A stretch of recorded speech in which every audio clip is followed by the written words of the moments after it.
Hi there, I'm Christy McDonald, and welcome back to our live coverage of the Mackinac Policy Conference. It is day one, and the conference is just about to get started. Joining me now at the desk is Omari. He is the Executive Director of CultureSource, which is a nonprofit that supports arts and culture across Southeast Michigan. Omari, it is great to see you in person, because the last time that we spoke, we were talking about kind of immersing ourselves into arts and culture in a pandemic.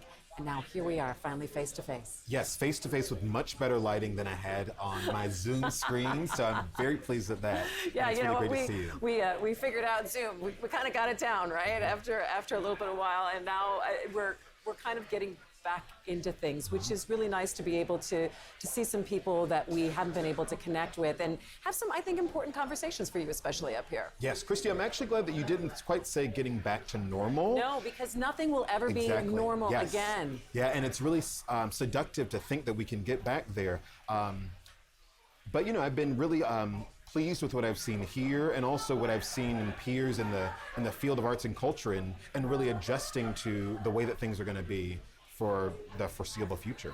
So talk to me about the last year and a half and the arts and culture scene. And you've been able to interact with a lot of artists who, for a lot of them, their livelihoods came to a screeching halt for a bit. And then it was, all right, now what do we do 6 months in, 8 months in? And what has CultureSource been able to do to help support arts and culture in this time? So certainly we've seen people come together more, just because everybody is experiencing this crisis in a different way, but also realizing that we're stronger together. And so we've just really been pleased by being able to bring together tables of artists and arts organizations, leaders, to talk about what they're experiencing and what we can learn from each other. As we've been doing that, we've certainly been hearing that things are pretty rough out there. They continue to be rough as, you know, the Delta variant surges, and as people are still a little bit hesitant to engage in the way that they had before. As an example, we have commissioned Wolf Brown to do audience research to help us understand what people are feeling today about how they participate culturally in the future. The survey is going out every other month, and we're just getting great and incredible data. It's really exciting because it's allowing leaders on the ground to make data-driven decisions. So one of the things we know is that arts audiences are reporting being 90% vaccinated, and that's been the case since earlier this year and holding pretty consistently. We're hoping that that's going to make people feel just a little bit easier and better. Just similarly at this conference, knowing that everybody here is vaccinated, when you're shoulder to shoulder with somebody in an auditorium seat, they're likely vaccinated and you can breathe a little bit easier. We also know that audiences are very much tracking what's happening with the virus. They understand that a surge is happening. And so whereas earlier in the spring, when everybody was getting their shots and feeling very optimistic, I was making all kinds of plans. Oh, yes, for the summer and beyond. Mm-hmm. People are now saying, let me put on the brakes. And we're seeing people predict that they will be ready to go back, not this fall, not October, but now we're looking at January, where people are expecting they're going to really re-engage. And across all that, we're really excited that folks are feeling like, you know what, we really trust our arts and cultural organizations to keep us safe and entertained as we're in their space. So as we keep seeing plans change and adapt, I mean, you see the DSO performing at outdoor venues, or saying that now you've got to be vaccinated to be able to be at an indoor event. What do you think some of the changes that organizations have had to go through over this last year and a half that they'll keep as we move forward? Because sometimes out of great challenges, we come up with some of the most creative solutions or different ways of doing things that think like, you know what, if we weren't forced to, we would have never done this. Well, you know, I'm really pleased to see people engaging in some long-term planning, because it's the most difficult kind of planning to do right now in a state of complete and total ambiguity. But people are understanding that they have to find a way to persist with, you know, engaging people in creative and cultural expression. And some of that means taking what they learned during the deepest, darkest days of the pandemic and keeping it going. So we are certainly seeing people continue to do hybrid work, digital, online engagement, as well as in-person engagement.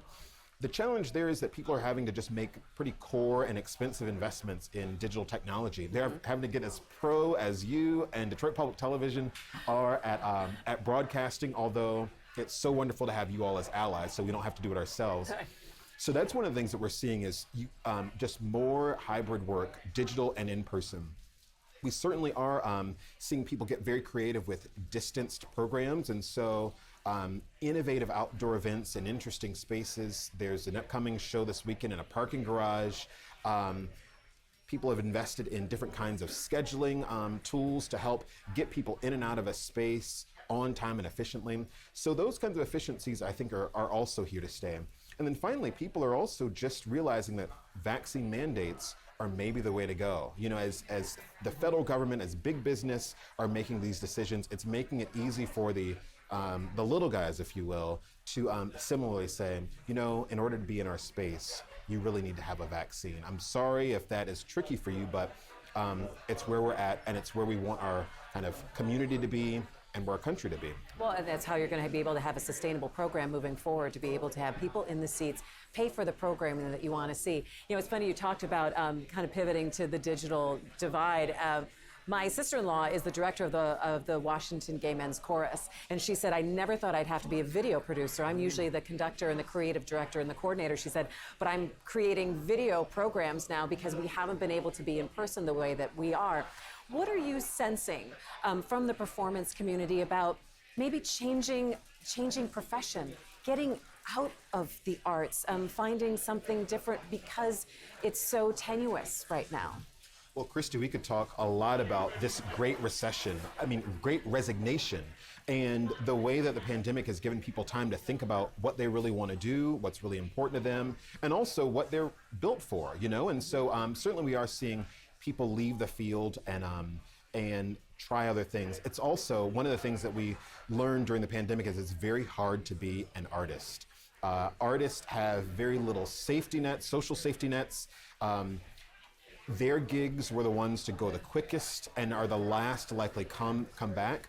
And this, I mean, that's pretty, just as a sidebar, that's pretty significant for our economy, knowing that the arts and culture sector is about 5% of GDP, larger than construction, transportation, and